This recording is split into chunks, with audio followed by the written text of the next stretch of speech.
What's the meaning of counter-revolutionary?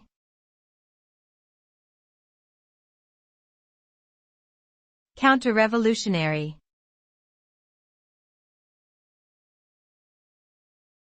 Counter-revolutionary.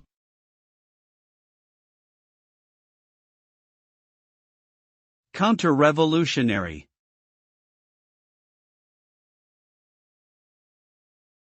Counter-revolutionary.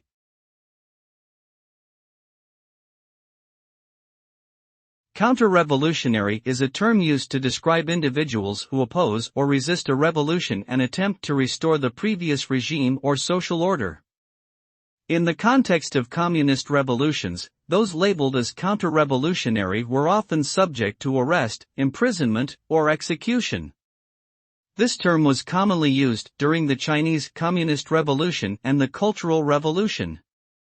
The concept of counter-revolutionary was also employed by other authoritarian governments to suppress dissent and opposition.